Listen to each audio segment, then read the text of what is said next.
Maps have always held a peculiar kind of comfort. They reduce the vastness of the world to something you can fold, hold, and trace with a fingertip. Roads, rivers, mountains, all of them compressed into neat lines and shapes, a whole landscape tamed onto paper. Even when you know that reality is messy and unpredictable, a map suggests order. It tells you, here is where you are, and there is where you might go.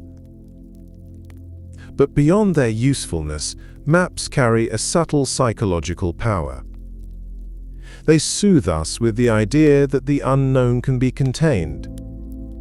When you open an atlas or glance at a globe, the unknown doesn't look threatening. It looks quiet, defined, manageable. In the sweep of lines and borders, the world is no longer infinite chaos but a puzzle with edges. The vastness of oceans becomes a blue patch.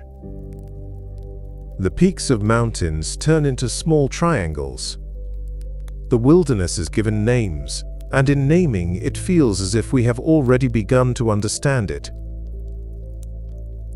This comfort becomes sharper when we notice where maps stop. Every map, no matter how detailed, has a boundary.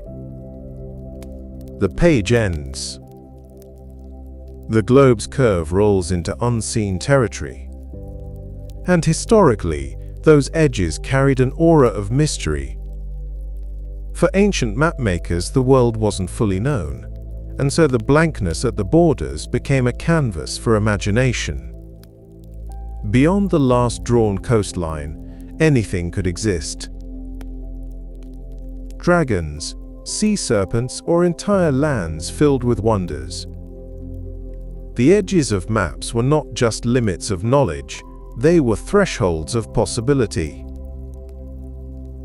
Even today, with satellite images wrapping Earth in exhaustive detail, we still live with edges. There are regions of ocean floor left uncharted, deep caves that remain unmapped, and questions about what lies beneath polar ice that have never been answered. The universe itself, stretching beyond what telescopes can capture, is another kind of edge. Every time we draw a line around what we know, we inevitably reveal what we don't.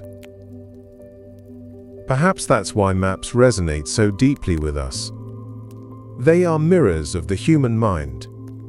We crave order, structure, and completeness, but we also live surrounded by uncertainty. Maps make that uncertainty less intimidating. They let us hold the infinite in a finite frame. Yet they also whisper of limits. They remind us that no matter how far we've come, there will always be a place where the ink runs out, where the paper turns blank, where the horizon remains just beyond reach. To linger at the edge of a map is to stand in a delicate balance between comfort and mystery. It is the feeling of being reassured by what you know, while sensing the pull of what you don't. And in that pull lies the essence of curiosity, the human drive to step beyond the drawn line, to enter the blankness, and to see what might be there. If you close your eyes and picture the first maps, you might imagine crude sketches in sand or lines carved into wood. And in many ways, that image is correct. Some of humanity's earliest attempts to depict the world were not about accuracy, but about orientation, an attempt to place ourselves in relation to the vastness that surrounded us. One of the oldest surviving maps in the world is etched into clay, discovered in Sippar, not far from modern-day Baghdad. It's Babylonian, created sometime around the 6th century BCE. This artifact, known as the Babylonian World Map or the Imago Mundi, is small enough to fit into the palm of a hand. When you look at it, the world appears as a flat disk, encircled by water. At the center sits Babylon itself, naturally the heart of the universe from the mapmaker's perspective. Radiating outward are regions like Assyria and Urartu, marked with cuneiform inscriptions. Beyond these, surrounding everything, lies a circular band labeled the Bitter River, which scholars believe represented the cosmic ocean. What is most striking about this tiny clay map is not its accuracy, but its philosophy. The Babylonians were not trying to chart coastlines with precision or calculate distances. Instead, the map was a cosmological statement. The world is centered on us, framed by water, surrounded by mystery. Outside the familiar lands were regions represented only by vague triangles, possibly symbolic islands. These were not destinations in the modern sense. They were realms of legend, places where strange creatures or gods might dwell. The edges of this map were less geography and more imagination. This idea that the world was circled by water echoes through many ancient traditions. The Greeks, for instance, imagined the earth as a flat surface floating upon Okeanos, a vast, endless river that wrapped around the land like a great serpent. To the Greeks, Okeanos wasn't just a body of water, but a primordial deity. He was considered the source of all rivers and springs, the wellspring of life itself. Homer's Iliad and Odyssey describe Okeanos as the boundary of the known world, a liminal space where the sun dipped at night and rose again in the morning. This circular vision of the world carried with it a profound psychological comfort. If the earth was a disk surrounded by an endless river, then it was bounded. It had a limit. Even if one never traveled to the edge, it was reassuring to imagine that an edge existed. The idea of infinite, unending land or sea, stretching forever without boundary, was far more unsettling than the notion of a closed, contained world. For ancient cultures, edges were not only real, they were necessary. They provided a frame for existence. As time went on, however, edges began to stretch. The Greeks refined their understanding of geography through travelers like Herodotus, who compiled accounts from Egypt, Scythia, and beyond. Eratosthenes in the 3rd century BCE even calculated the circumference of the Earth with remarkable accuracy, suggesting it was round rather than flat. Yet despite this scientific leap, the mythical pull of the edges lingered. Even as Greek scholars entertained the globe, poets and philosophers still spoke of Okeanos with reverence. The edge of the map remained both a scientific curiosity and a mythical threshold. Centuries later, in medieval Europe, maps took on an entirely different role. Known as Mappa Mundi, Latin for cloths of the world, these maps were less about navigation and more about theology. The most famous example is the Hereford Mappa Mundi, created around 1300 and still preserved today in England. Unlike the neat geometric worlds of Babylonian or Greek thought, the Hereford map sprawls with imagery. Jerusalem sits at the center, the spiritual axis of the Christian cosmos. The known continents, Europe, Asia, and Africa, are sketched in distorted proportions, more symbolic than geographic. But what draws the eye most is the margins. Along the edges of the Hereford map, the familiar world dissolves into a menagerie of the strange and the wondrous. There are monstrous races described by ancient writers, people with the heads of dogs or faces in their chests. There are unicorns, dragons, and strange hybrid beasts. Beyond the known rivers and mountain ranges, imagination takes over. These were not whimsical additions. To medieval viewers, the creatures at the edge were moral lessons as much as geographical speculations. The world, they believed, was filled with marvels, and the boundaries of Christendom gave way to lands of danger, temptation, and mystery. The phrase, "Here be dragons," is often associated with these maps, though in truth only a handful of cartographers ever used such wording. Still, the idea endures that at the edge of knowledge, one encounters monsters. It is a neat metaphor for human curiosity. What we cannot chart, we mythologize. The blankness at the edge of parchment was not left empty.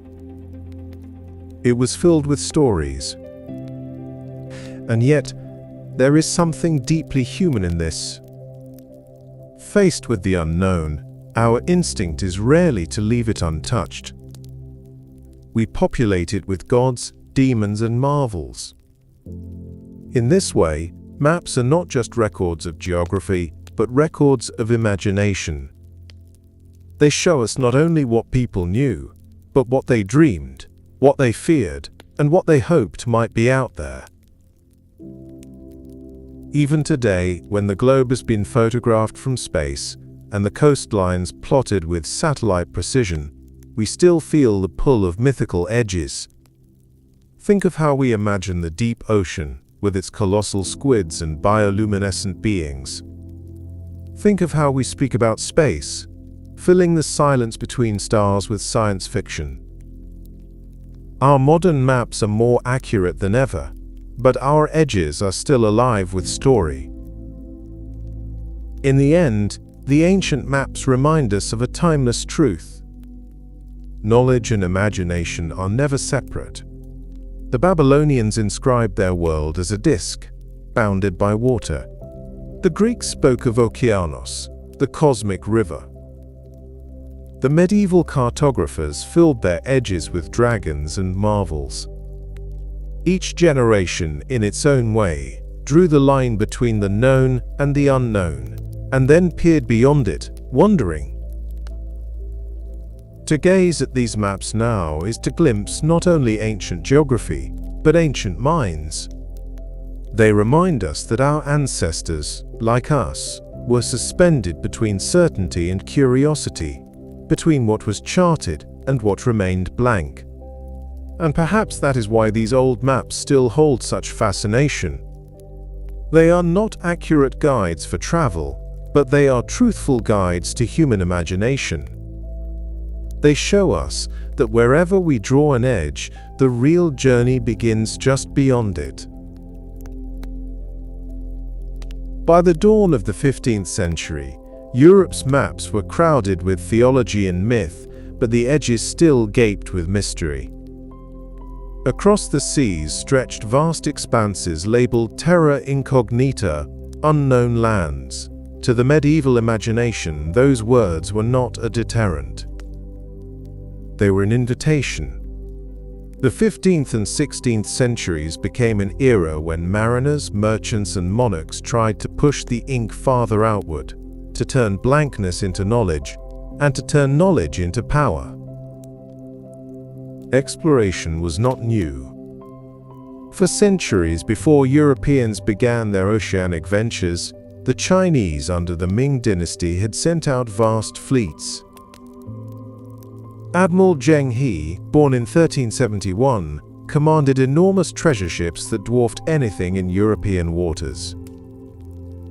Between 1405 and 1433, his expeditions sailed across the South China Sea, into the Indian Ocean, and as far as East Africa. These journeys were not voyages of conquest, but of prestige, diplomacy, and trade. Zheng He's fleets carried silks, porcelain, and treasures meant to impress, while returning with exotic goods and ambassadors from foreign courts. His maps sketched coastlines, noted ports, and expanded Chinese awareness of distant lands. Yet after his death, the Ming court turned inward. The maps he brought back were archived, and China's brief age of maritime edges slipped into memory. Meanwhile, in Europe, the hunger to expand grew insatiable.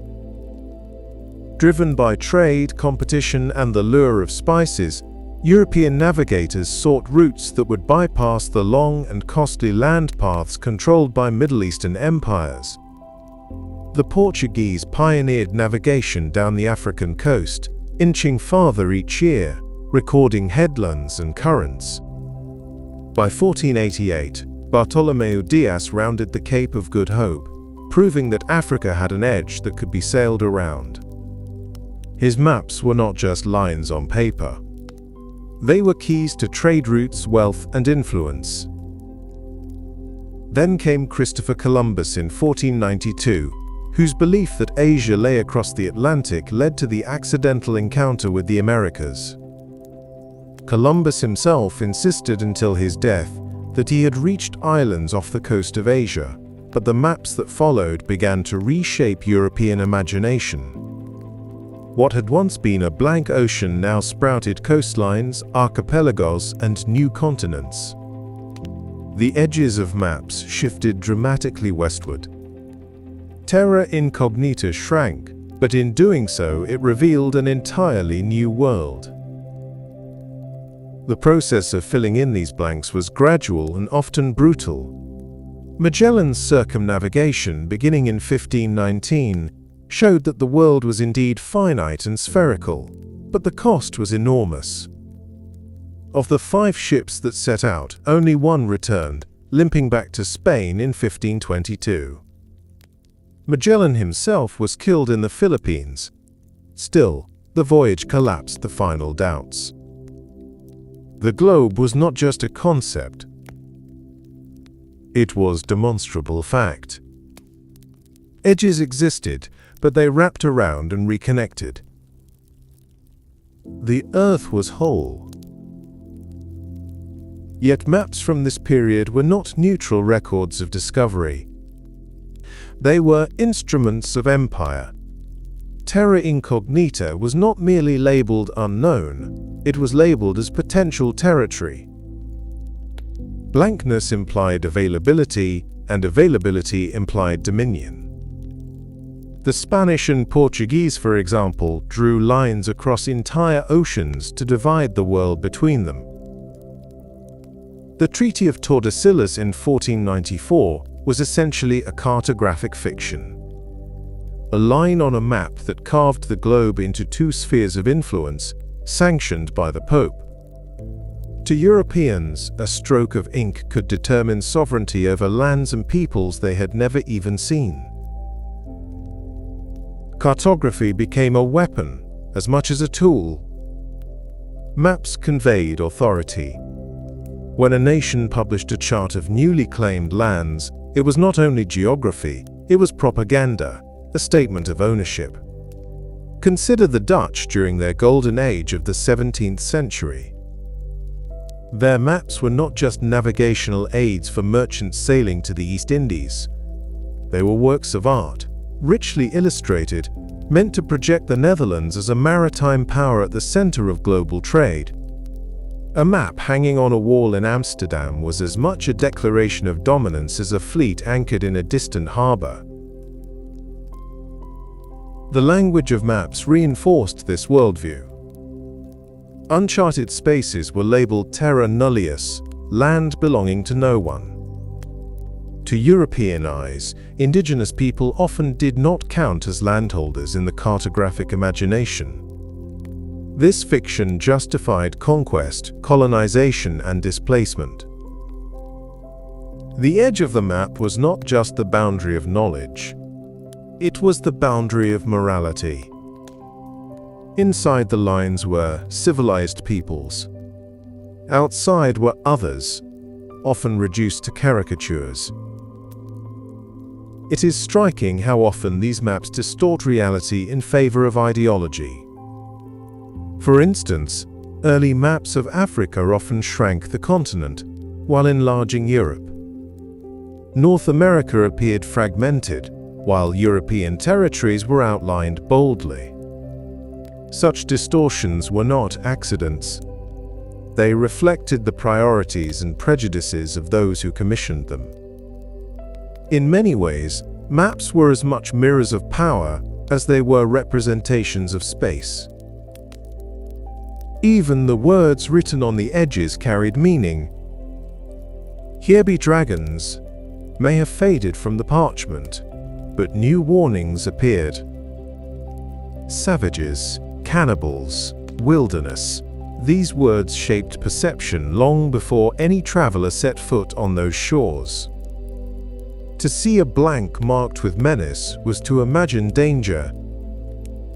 To see a blank filled with a royal crest was to imagine rightful possession. The age of exploration, therefore, was also the age of expanding propaganda. For rulers, a map was a stage on which they could rehearse empire. To citizens, it was a reassurance that their nation stretched far beyond the horizon. For sailors, it was both a guide and a promise. Follow these lines, and new worlds await. And yet, amid all this ambition and distortion, there was also genuine wonder. Sailors who returned from distant voyages brought not only spices and gold, but stories of lands and peoples that expanded human imagination. The maps of the time record this sense of marvel in the decorative flourishes at their edges. Fantastical sea monsters, exotic animals, towering ships, and ornate compass roses. These were not mere embellishments. They were signals of awe, attempts to capture the sense that the world was larger and stranger than anyone had realized. By the 17th century, the edges of the Earth's maps had retreated far. The outlines of continents were broadly recognizable, oceans charted, coastlines named. But the story of maps had shifted. Where once edges were filled with monsters, now they were filled with claims. Where once blankness was a space for imagination, now it was a space for power. Still, the psychology remained the same. Blankness beckoned. Terra Incognita, whether filled with dragons or with promises of empire, was irresistible. Every map whispered, "Here is what you know, and here is what you don't. Step beyond the line, and the world will change."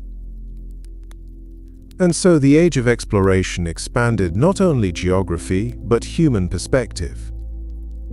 It redefined what it meant to live at the edge of a map. It taught us that edges were not barriers, but frontiers. And with each new line drawn, the world grew both larger and smaller. Larger, because of the lands and oceans revealed. Smaller, because with each discovery, mystery seemed to retreat a little further. But as we will see, mystery never vanished entirely. Even as explorers filled in the blanks of the globe, another edge persisted, the edge of belief, of myth, of what must exist simply to balance the map. And nowhere was this more evident than in the long and lingering mystery of the southern continent. Terra Australis Incognita. For as long as humans have drawn maps, there has been a fascination, not only with what is visible, but with what must exist. Sometimes the blanks of a map were left as mystery, populated by dragons or demons. Other times, the blanks were not left blank at all. They were filled in with certainty, not because of evidence, but because of belief. Few examples capture this more clearly than the long-lived notion of Terra Australis Incognita, the unknown southern land. The ideas stretched back to antiquity. Greek philosophers, gazing at the shape of the known world, began to suspect that balance required a counterweight. The continents of Europe, Asia, and Africa all clustered in the northern hemisphere. Surely, they thought, there must be a southern landmass to steady the globe. Aristotle hinted at such a place when he speculated about a great land to the south, while the Roman scholar Ptolemy made it explicit. In his geography, compiled in the 2nd century CE, Ptolemy proposed a massive southern continent connecting Africa to Asia.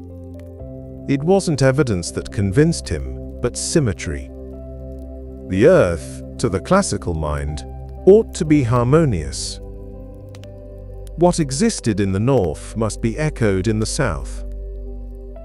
This belief outlived empires. Medieval maps often included a great land at the bottom, drawn as an elegant arc of coastline, sometimes stretching from Africa to the East Indies. No one had seen it, yet its presence felt necessary.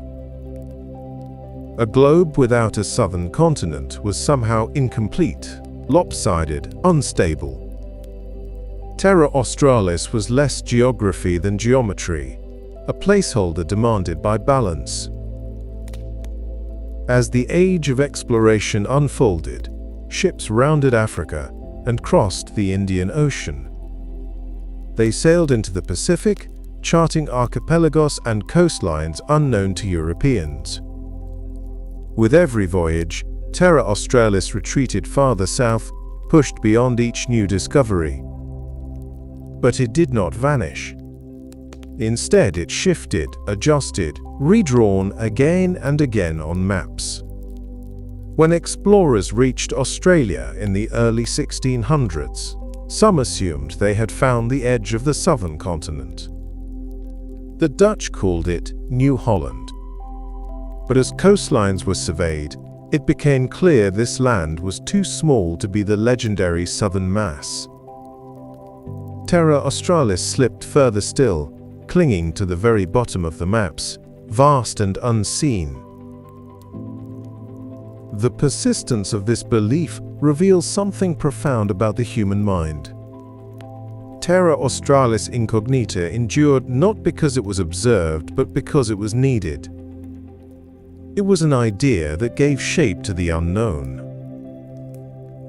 The presence of a southern continent allowed maps to feel complete, balanced, orderly. Without it, the world seemed to sag toward the north, unsatisfying in its asymmetry. By the 17th and 18th centuries, the search for Terra Australis became more focused.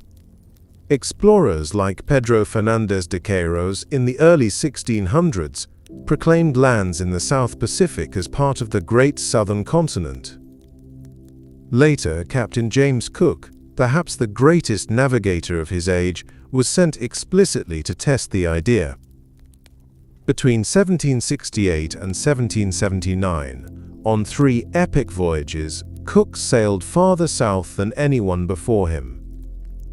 He crossed the Antarctic Circle, pushing into icy waters.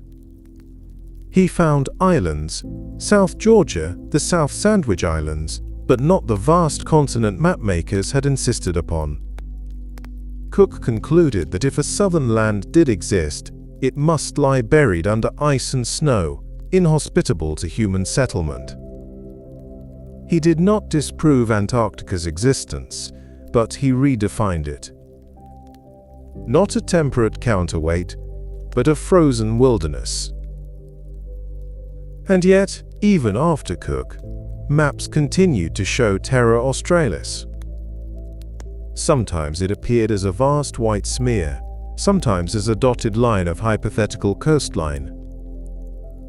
It was as if the idea itself was too powerful to erase. The southern continent lingered as a ghost, more compelling than absence. It wasn't until 1820 that human eyes first truly saw Antarctica. The honor is disputed.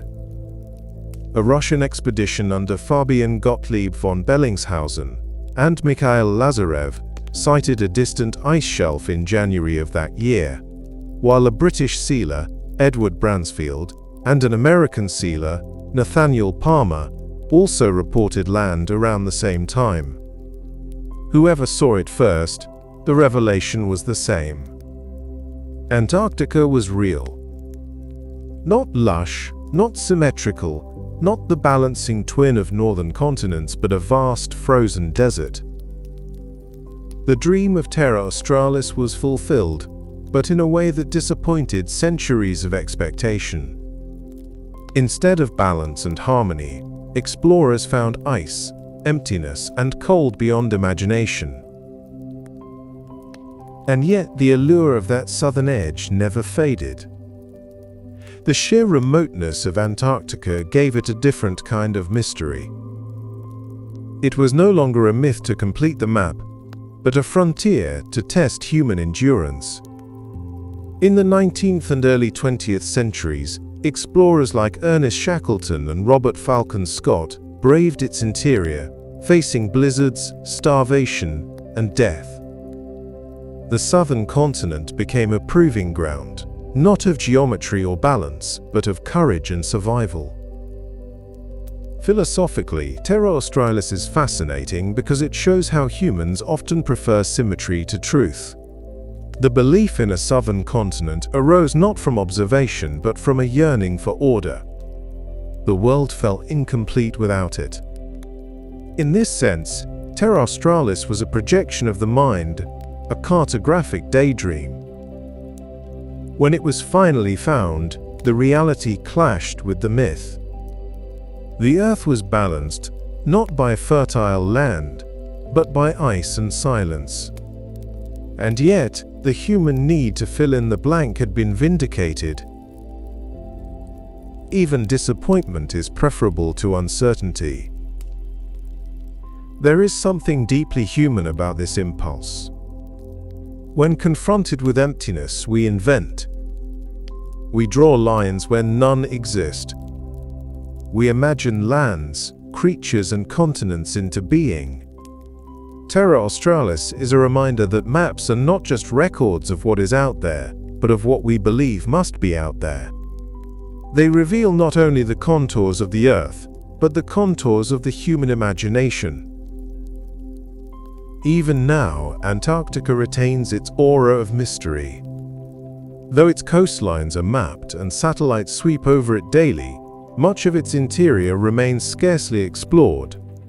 Beneath its ice sheets, scientists suspect hidden lakes, mountain ranges, and even entire subglacial ecosystems. In this sense, Antarctica is still terra incognita, not in myth, but in fact. It is a reminder that edges are never fully erased, only shifted deeper. And so, the story of Terra Australis Incognita is more than just a tale of geography. It is a parable of how we confront the unknown.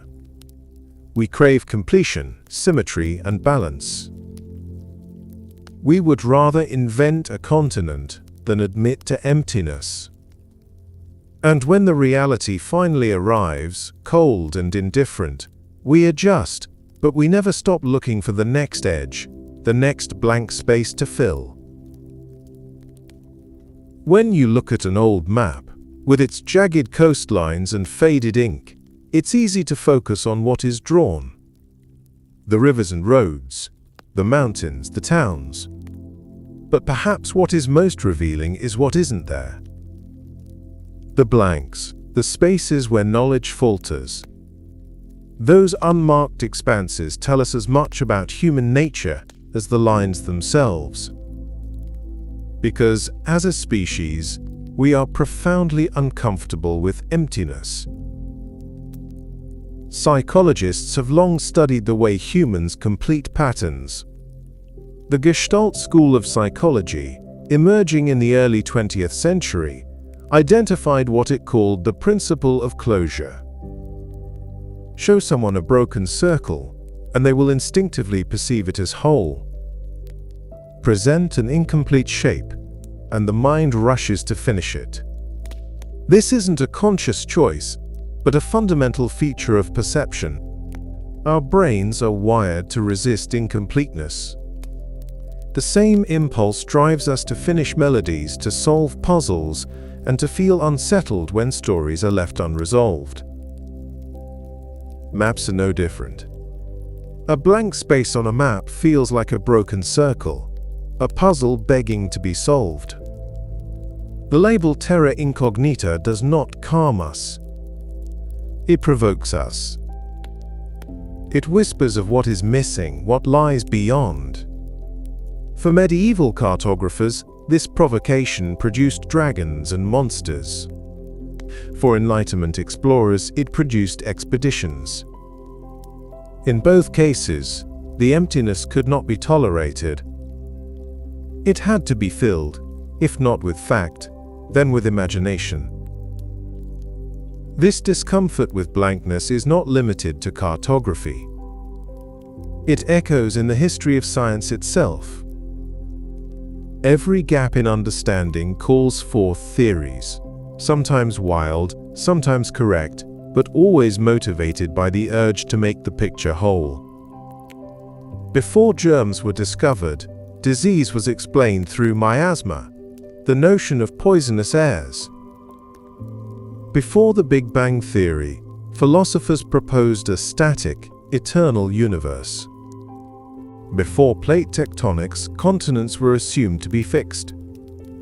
Each blank provoked an answer, because to leave it blank was unbearable. Maps, then, are not merely guides to space. They are mirrors of the human desire for closure. The edge of a map is a metaphor for the edge of knowledge. Both invite the same psychological response: unease, followed by the drive to expand, to complete, to draw another line. Consider space exploration. In many ways, the heavens are the ultimate map edge. For millennia, humans gazed upward, sketching constellations, charting the motions of the planets. But even as astronomy advanced, the cosmos remained profoundly blank. What lies beyond the Milky Way? What lies at the edge of the universe? These questions echo the ancient, "Here be dragons." Our telescopes are new kinds of maps, pushing the line outward, but always with an unmarked frontier just beyond. When Edwin Hubble revealed in the 1920s that galaxies lie far beyond our own, the cosmos suddenly expanded into vast, unmapped territory. Today, cosmologists describe dark matter and dark energy filling most of the universe, but invisible, unmeasured, mysterious. We have simply replaced sea serpents with unseen forces, the unknown with new labels. The edges persist. Or consider the ocean. Though Earth's surface is mapped in exquisite detail from orbit, the sea beneath remains a wilderness. More than 80% of the ocean floor is still unmapped in high resolution. The Mariana Trench, 7 miles deep, is darker and less explored than the surface of Mars. Each year, expeditions discover new species, strange bioluminescent creatures, vents spouting superheated water from the Earth's crust. The edge of knowledge here is not a distant horizon, but a pressure-crushed abyss beneath our feet. And just as with ancient maps, imagination thrives where data falters. Tales of krakens and leviathans have given way to speculative creatures of the deep, yet the psychology is the same. Where the ink fades, story rushes in. Even at the smallest scales, edges emerge. Quantum physics is a modern terra incognita. Beneath the level of atoms, the rules of the familiar world break down. Particles behave like waves. Causes blur into probabilities. Measurement itself changes what is observed. Scientists map this frontier with mathematics rather than ink, but the effect is the same. Each equation pushes the line outward, but beyond it still lies mystery. Here too, blankness provokes not silence but invention. Interpretations of quantum mechanics proliferate. Many worlds, hidden variables, wave function collapse, each an attempt to fill the cognitive void, to close the circle. Why are we so uneasy at the edges? Perhaps because edges remind us of limits. To admit that something is unmapped is to admit we are not in control, that we do not yet understand. Maps offer comfort by shrinking vastness into legibility. But edges strip away that comfort. They reveal that the world, in its fullness, exceeds us. And yet, paradoxically, it is this very unease that propels progress. The discomfort of blankness drives us to sail farther, to dig deeper, to build better telescopes and microscopes. If we were content with emptiness, curiosity would fade. But we are not. We are creatures who crave closure, who long to complete the circle. The edges of maps are not barriers to knowledge. They are engines of it. In this sense, the psychological edge is double-edged. It both unsettles and inspires. It whispers of danger, dragons, storms, monsters, but also of discovery. It stirs both fear and wonder. Standing at the edge of a map is like standing at the edge of a cliff.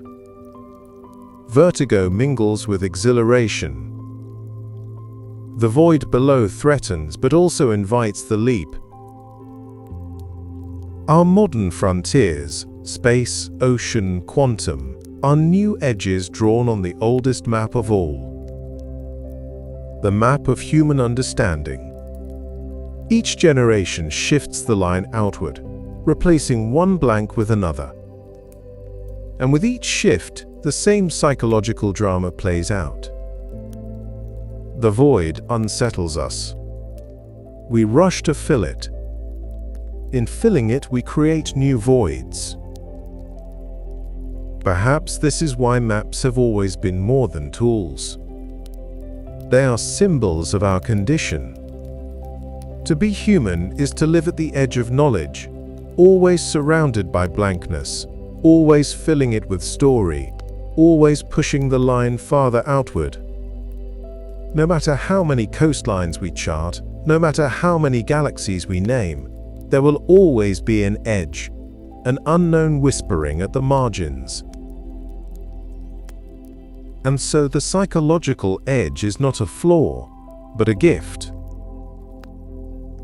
It is the tension between fear and curiosity, between discomfort and wonder, that drives us forward.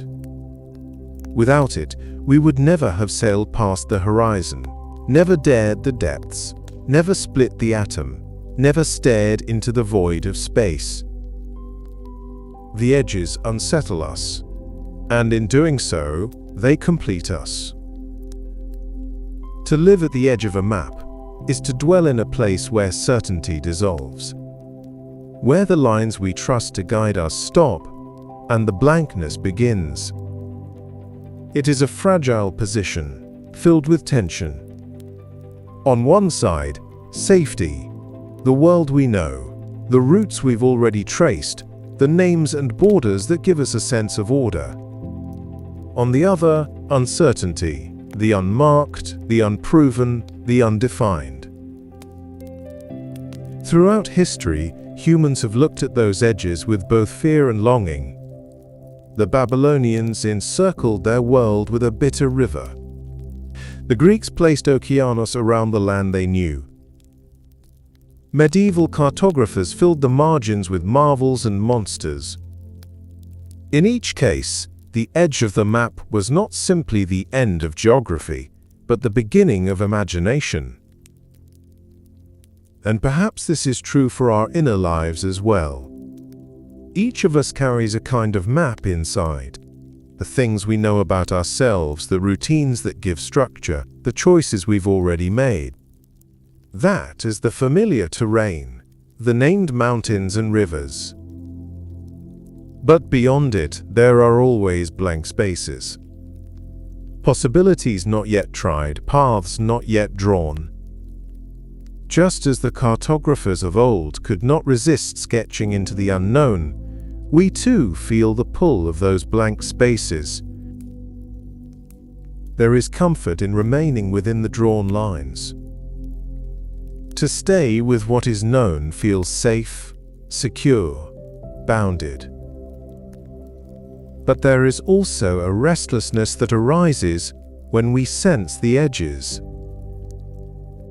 The awareness that there is more, something beyond the horizon of habit.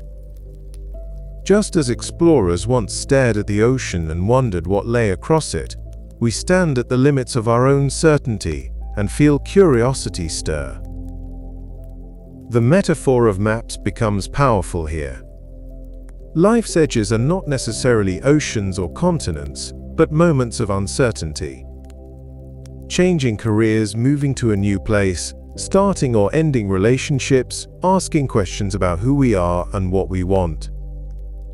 These are the edges of our personal maps, the places where the lines end and the blankness begins.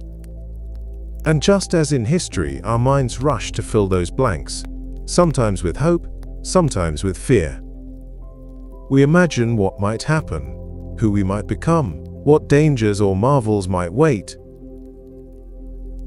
To live well, perhaps, is to learn how to stand at those edges without being paralyzed by them. To recognize that the blankness is not merely a void, but an invitation. That beyond the edges lies not chaos, but possibility. The unknown is unsettling, yes, but it is also the only place where discovery can occur. Every generation of mapmakers believed they were approaching completion. That soon, the blanks would be gone, and the world would stand fully revealed. Yet every time a frontier was crossed, a new edge appeared. The ocean gave way to new continents. The continents gave way to poles. The globe gave way to space. And space to the vast unmeasured reaches of the cosmos. The edges never vanish. They only move. And so it is in our lives. No matter how much we learn, no matter how carefully we plan, there will always be edges. Places where knowledge runs out, where certainty dissolves. The task is not to erase them, but to live with them. To see the edge not as an end, but as a beginning. Every map still has edges. Every life does too. And it is at those edges, where the ink fades, where the names stop, where the blankness begins, that the real journey always waits.